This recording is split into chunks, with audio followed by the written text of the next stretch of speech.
Assalamualaikum warahmatullahi wabarakatuh. Perkenalkan, nama saya Tegar Jayanaga dengan NPM 1917051071 dari kelas B.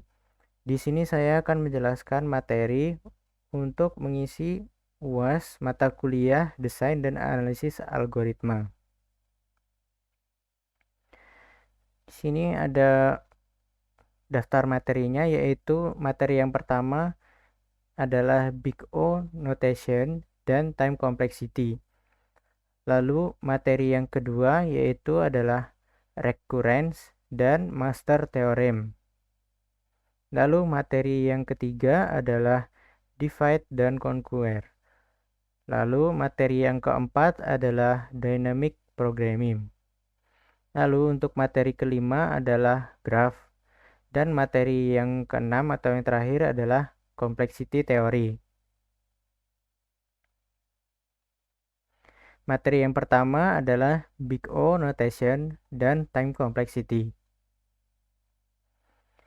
Big O Notation adalah sebuah cara atau metode untuk melakukan analisa terhadap sebuah algoritma pemrograman terhadap waktu eksekusi, tentang seberapa efisien dan kompleksitas barisan kode dalam dimensi waktu.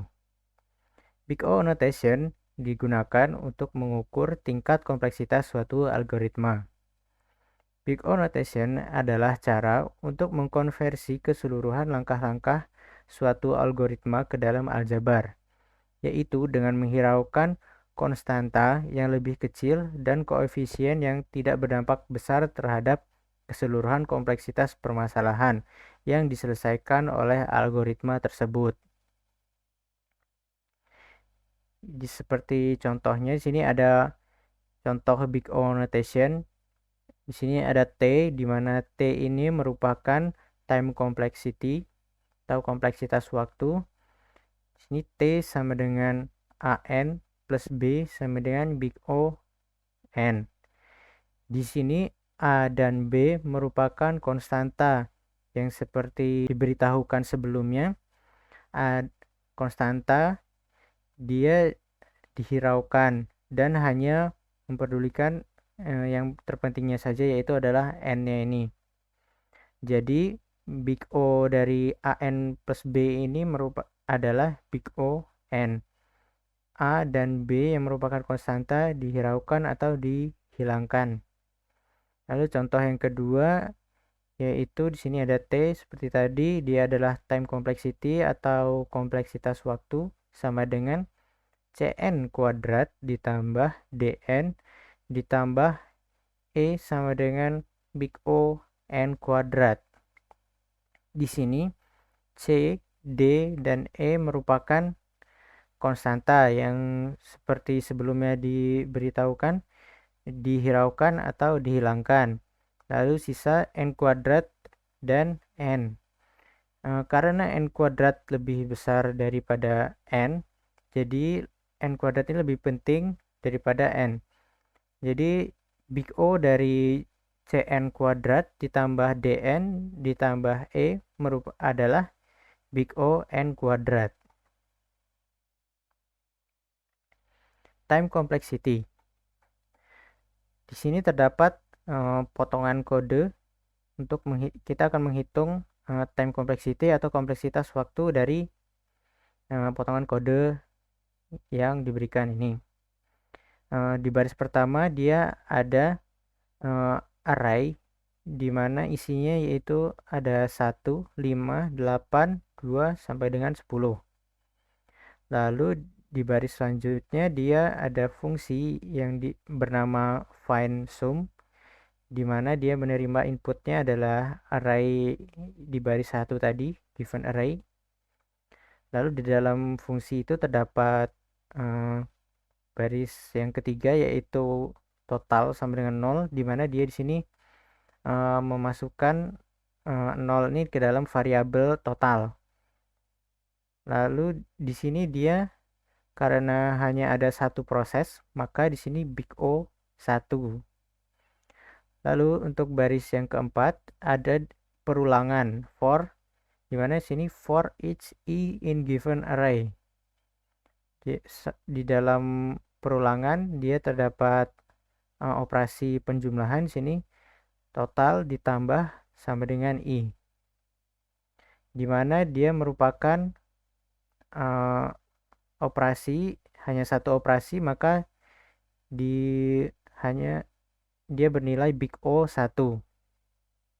Lalu untuk perulangan, karena dia diulang sebanyak N kali, maka untuk perulangan ini dia kompleksitas waktunya adalah N, big O N.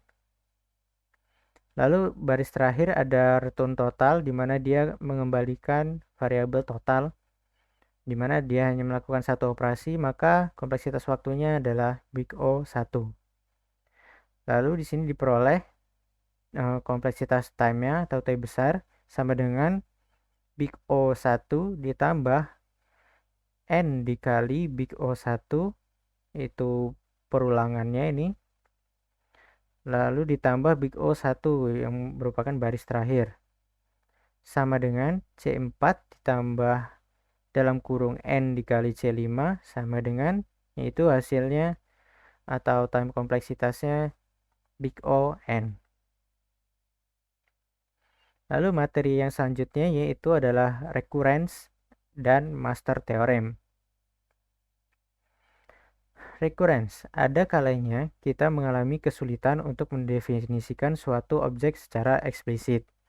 Dalam kasus ini mungkin lebih mudah untuk mendefinisikan objek tersebut menggunakan dirinya sendiri. Ini dinamakan sebagai proses rekursif. Kita dapat mendefinisikan barisan, himpunan, atau fungsi secara rekursif. Langkah-langkah mendefinisikan barisan secara rekursif. Langkah yang pertama yaitu langkah basis, yaitu spesifikasi anggota awal. Lalu langkah yang kedua yaitu langkah rekursif, yaitu berikan aturan untuk membangun anggota baru dari anggota yang sudah ada. Selanjutnya ada recurrence solution, atau solusi dari recurrence. Yang pertama ada substitusi. Substitusi adalah dia menebak solusinya, kemudian membuktikannya dalam induksi matematika. Untuk solusi yang kedua yaitu pohon rekursif, di mana dia mengubah bentuknya dari bentuk rekursif ke suatu bentuk iteratif. Lalu untuk solusi yang ketiga ada master theorem, di mana dia mencari solusinya dalam bentuk Tn sama dengan A T besar dalam kurung N per B ditambah Fn. Selanjutnya ada master theorem. Master theorem menyediakan penyelesaian dalam bentuk tadi T besar N sama dengan A T besar dalam kurung N per B ditambah Fn, di mana A lebih besar sama dengan 1 dan B lebih besar dari 1, dan Fn adalah fungsi asimptotik positif.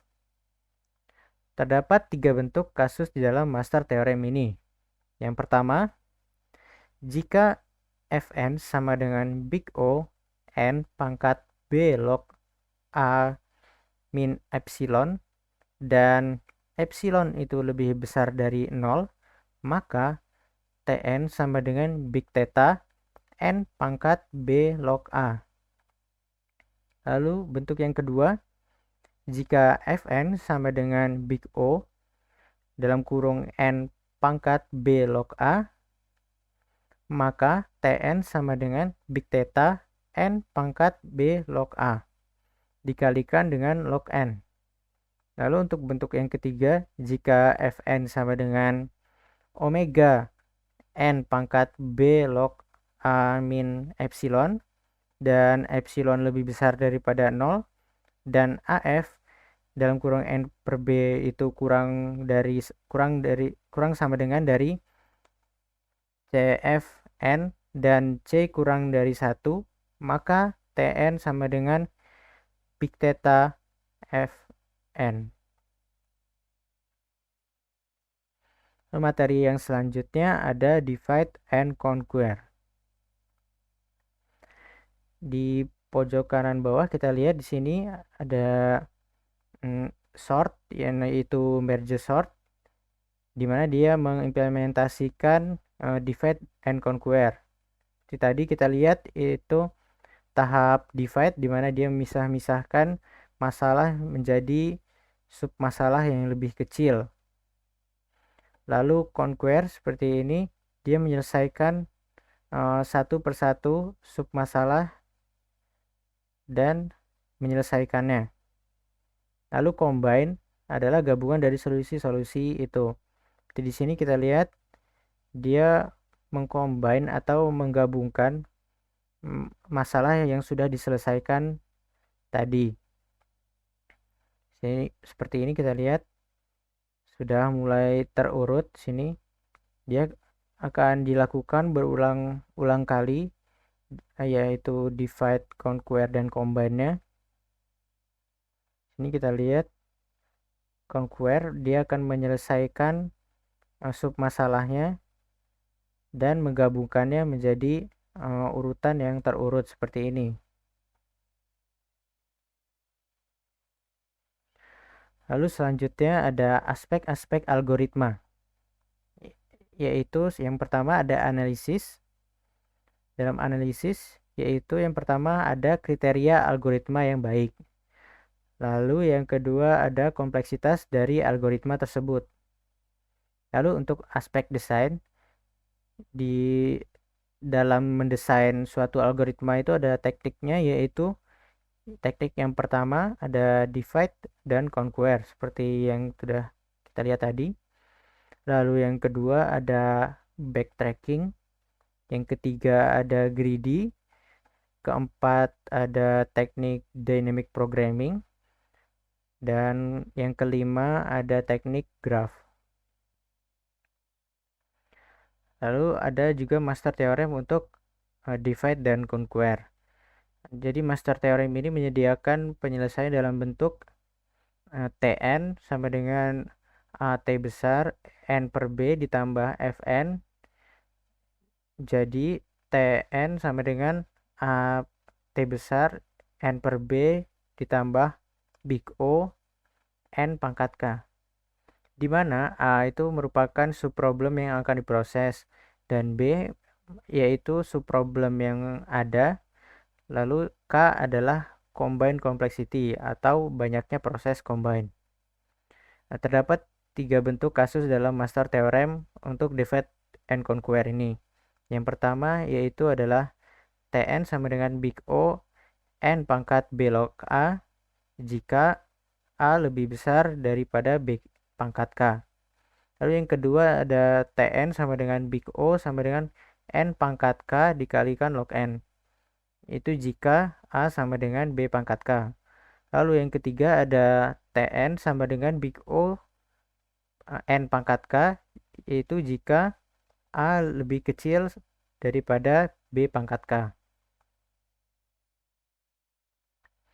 Pengaplikasikan divide and conquer itu ada di beberapa kasus, yaitu ada binary search, lalu yang kedua merge sort yang tadi sudah ada animasinya, lalu yang ketiga ada quick sort, lalu yang keempat ada Streisand matrix multiplication atau perkalian matriks Streisand. Lalu selanjutnya ada Karatsuba algorithm. Selanjutnya Streisand matrix multiplication. Dalam kasus perkalian dua buah matriks ordo n kali n, misal n sama dengan 2, langkah yang dilakukan yaitu yang pertama divide, membagi matriks misalnya A dan B menjadi 4 matriks berukuran n per 2. Hitung 14 matriks berukuran n per 2 kali n per 2 menggunakan operasi penjumlahan dan pengurangan. Lalu tahap yang kedua yaitu conquer, itu tentukan PI sampai dengan AI dengan I sama dengan 1, 2, 3 sampai dengan 7 secara rekursif. Lalu tahap yang ketiga yaitu combine, yaitu gabungkan hasil dari 7 operasi perkalian tersebut menggunakan 8 operasi penjumlahan atau pengurangan. Lalu selanjutnya ada pengaplikasian divide and conquer di Karatsuba. Perkalian dua buah bilangan bulat atau integer dengan n digit dapat menggunakan pendekatan Karatsuba untuk time complexity yang lebih optimal. Langkah-langkahnya sebagai berikut. Itu tahap yang pertama, bagi setiap bilangan menjadi n per 2 digit, sehingga menghasilkan 4 buah bilangan n per 2 digit. Lalu yang kedua, jumlahkan 2 n per 2 digit bilangan. Lalu tahap yang ketiga yaitu kalikan 3 n per 2 digit bilangan. Lalu tahap yang terakhir yaitu kurangi 2 n per 2 digit bilangan dari perkalian, kemudian shift atau tempatkan sesuai letaknya satuan atau puluhan atau dan seterusnya untuk mendapatkan hasil akhir. Lalu materi yang selanjutnya yaitu adalah dynamic programming. Dynamic programming mirip dengan teknik divide and conquer. Dynamic programming adalah teknik yang membantu pemecahan masalah yang memiliki subproblem yang sama atau overlapping secara efisien dan optimal. Solusi dari subproblem yang overlapping tersebut dapat disimpan sebagai referensi untuk subproblem lainnya. Hasilnya adalah solusi yang optimal. Solusi optimal akan diperoleh ketika kita memiliki optimization problem, atau misal mencari max atau min dari suatu fungsi. Dynamic programming yaitu karakteristik optimization problem, yaitu yang pertama objective function atau fungsi tujuannya. Ada yang kedua constraint yaitu kerugian. Yang ketiga feasible solution adalah solusi yang diperoleh. Optimal solution adalah solusi optimal yang memenuhi objective function. Dalam memproses dynamic programming yang perlu diperhatikan adalah dua hal berikut. Yang pertama yaitu banyaknya subproblem. Yang kedua yaitu adalah banyaknya alternatif pilihan. Langkah-langkah dynamic programming. Yang pertama, definisikan optimal solution yang ingin dicapai. Yang kedua, definisikan proses rekursif yang harus dilalui untuk mencapai solusi optimal itu seperti apa. Lalu yang ketiga, yaitu hitung nilai solusi optimal dari setiap sub masalah. Yang keempat, hitung solusi optimal dari informasi yang telah dihitung atau disimpan sebelumnya. Selanjutnya yaitu adalah runtime of dynamic programming. Untuk laju pertumbuhan yaitu rumusnya adalah jumlah subproblem dikali jumlah pilihan. Lalu yang kedua untuk cost, rumusnya itu adalah cost untuk menyelesaikan subproblem ditambah cost untuk membuat pilihan. Lalu selanjutnya materinya adalah graph. Graph dapat didefinisikan sebagai sepasang V dan E, di mana V adalah himpunan vertex dan E adalah himpunan sisi atau edge. Di sini kita lihat ada graph di mana V-nya adalah 1, 2, 3, dan 4. Sini 1, 2, 3, dan 4. Mana itu adalah vertexnya. Dan himpunan E yaitu adalah E1, E2, E3 sampai dengan E8, di mana E merupakan sisi atau edge. Selanjutnya ada yang namanya weighted graph atau graf berbobot. Weighted graph adalah graf yang setiap sisinya memiliki bobot atau harga. Seperti ini. Kita lihat di antar vertexnya terdapat angka yang merupakan bobot dari sisinya. Ini 8, 1, dan seterusnya. Lalu selanjutnya ada tree. Tree merupakan graf yang tidak memiliki cycle. Sini kita lihat di sebelah kiri ada tree dan sebelah kanan ada graph. Sini kita lihat tree tidak memiliki cycle. Jika graph maka dia memiliki cycle seperti ini cyclenya D, H, G, F, E, dan dia kembali lagi ke D, maka dia akan membentuk suatu cycle. Lalu selanjutnya ada spanning tree, merupakan bagian yang terdiri dari semua vertex pada suatu graf yang membentuk pohon dengan jumlah edge seminimum mungkin. Seperti ini kita lihat, di sini ada grafnya, terdapat banyak edge-nya. Lalu di sini yang sebelah kanan ada spanning tree yang edge-nya sudah diminimalkan. Jadi bobotnya hanya 22 saja. Minimum spanning tree. Minimum spanning tree atau MST adalah optimization problem, di mana problem instansinya yaitu suatu graf berbobot atau weighted graph. Feasible solutionnya yaitu adalah spanning tree. Objective functionnya, jika T adalah spanning tree pada graf G, maka C dalam kurung T sama dengan sigma CE, dengan CE adalah cos dari edge E-nya. Lalu optimal solutionnya yaitu adalah minimum spanning tree atau MST. Menyelesaikan masalah MST. Untuk menyelesaikan masalah MST dapat menggunakan algoritma greedy based. Itu yang pertama ada algoritma prim atau prim algorithm. Itu dia membuat MST dengan mengambil satu vertex, kemudian mengambil yang memiliki bobot minimum dari vertex yang terhubung. Prim algorithm itu lebih baik atau lebih cepat digunakan untuk dense graph atau graph yang prim algorithm lebih baik atau lebih cepat digunakan untuk dense graph atau graph dengan edge yang lebih banyak dan rumit.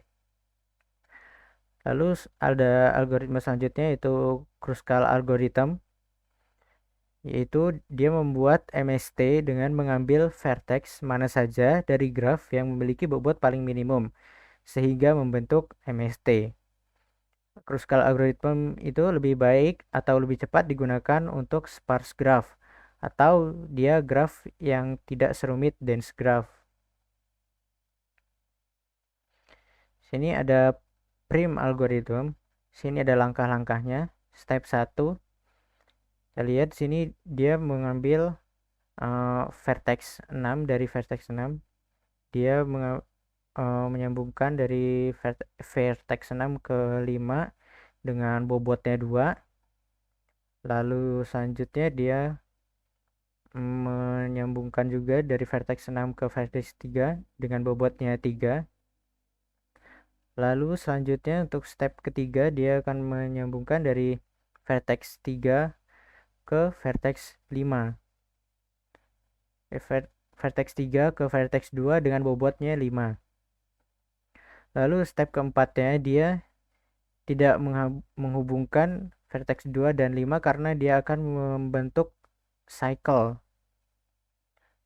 Jadi dia menghubungkan 2 dengan vertex 1 yang bobotnya adalah 3.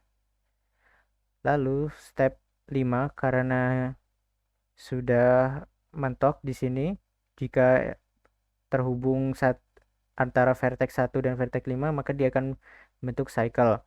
Maka dia akan menghubungkan dari vertex 6 ke vertex 4 untuk menghubungkan setiap vertexnya.